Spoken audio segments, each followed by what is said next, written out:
And so you didn't hire any Hell's Angels to work security like at Altamont? Yeah, no. No, but it's this is. I know we're going off on a tangent here. No, it's okay. But this is really insightful about you and how you think and who you are, right? Well, yeah, it really makes up a lot of what. I'm looking at you. In my view of you, is you in probably 700 different CDs and cassettes behind you. Oh, that's only a third of it, right? And so, it says something about music's important to you, right? Jefferson Airplane over there. And that's a poster that I've had since 67, 68. Wow. But one of the stories, we were selling tickets. They were going to play at Hofheinz Pavilion, which is where the University of Houston basketball team play. And across the street was Jefferson Stadium. That's where the ticket sales were going to be because there were physical tickets at that time. And people were already lining up the night before to get tickets. Not necessarily lining up, but they were camping out. And we had these barricades around the box office, and there's 2 box offices on either side of the stadium.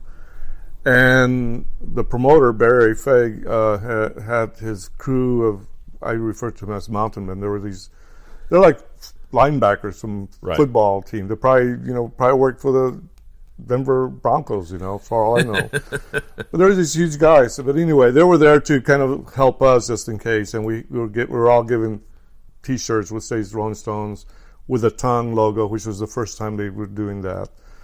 And I remember vividly there was a guy who came over and we had these sawhorses around the box office, and this one guy was leaning up against it and said, and that one told him and said, we trying to keep this clear. We want to make sure there's a flow that people can move around, and we, if you want to, get a spot to get in line, you might want to look for another place. And he said, well, I'm not here to buy tickets.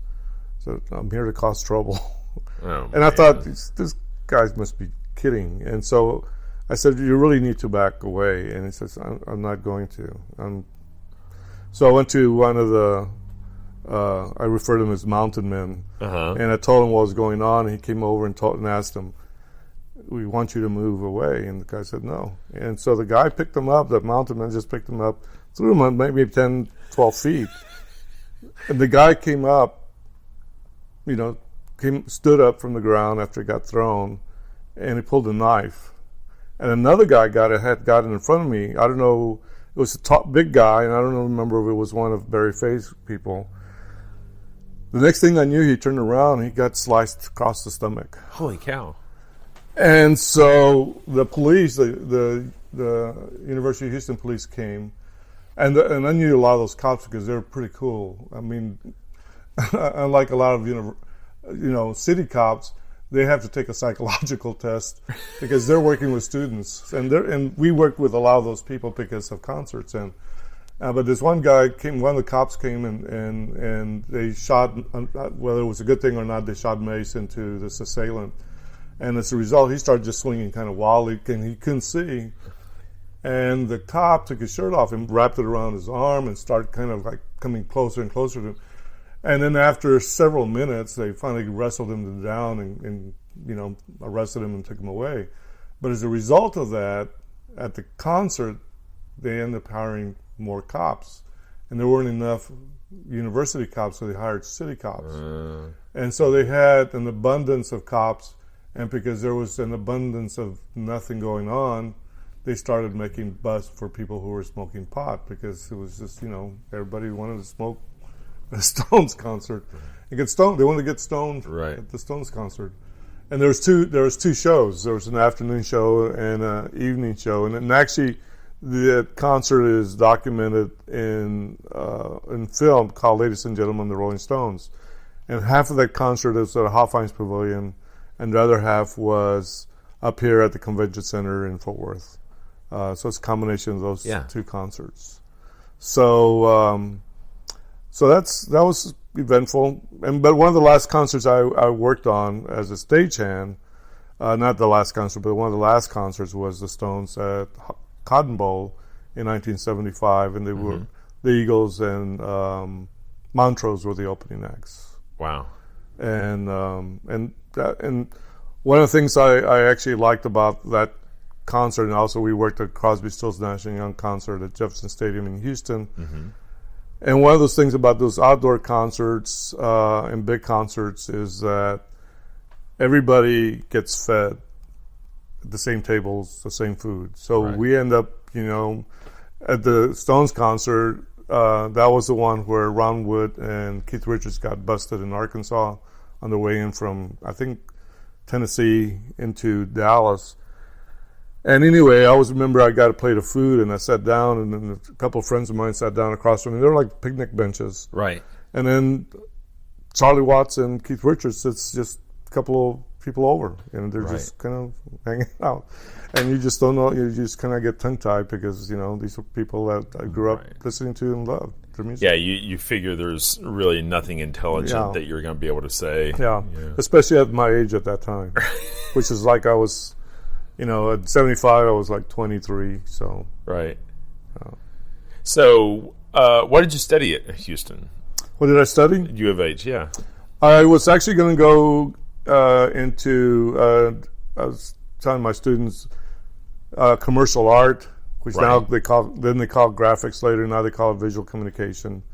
But I was going to go into that because I actually wanted to do concert posters. Right. And record album covers. Because they were pretty cool looking that time. Yeah. And I wanted to do that, and I was taking other art classes that were required, like drawing and stuff, and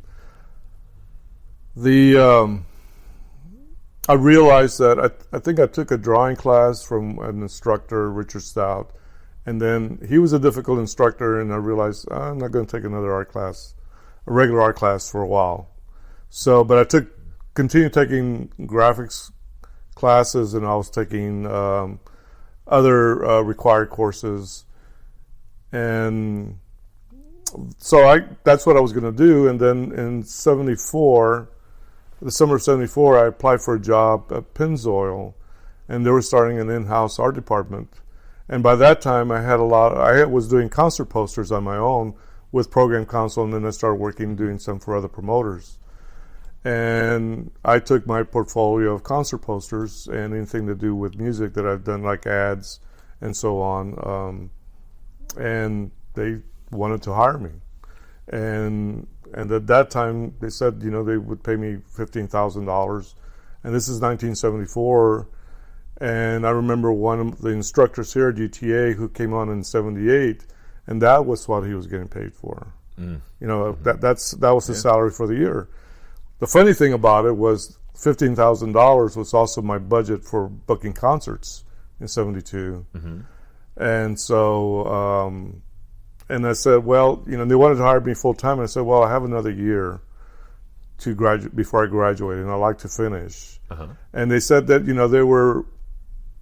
they were very impressed with the fact that I designed the poster, I did the lettering, his hand lettering, the illustration, and then went and took it to the printer, selected the paper, selected the inks, and started learning how to do proofing. Right. And so they were so impressed with that, they said, we don't come across people who do all those things.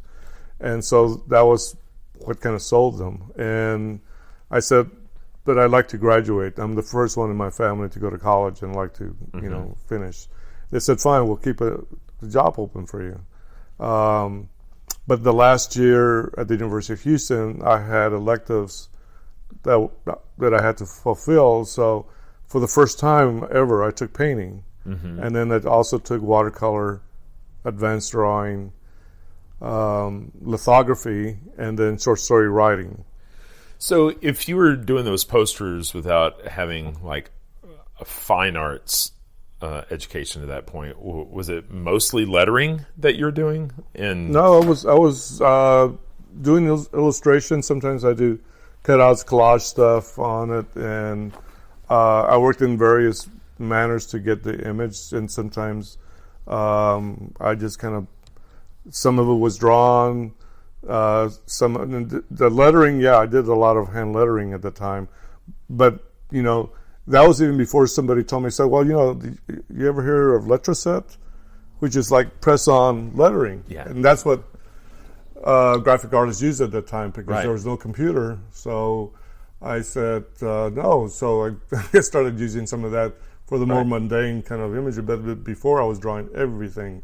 Yeah, I remember they also used to have this lettering that it came on Mylar, and you could like rub it. Transfer it. That's letroset. Okay. Yeah, that's that. You would get pages of it, and it had capitals and lowercase and numbers, and then you just press on. Each letter gets pressed on, right? And then you basically had the mock-up of what you wanted, and usually in black and white.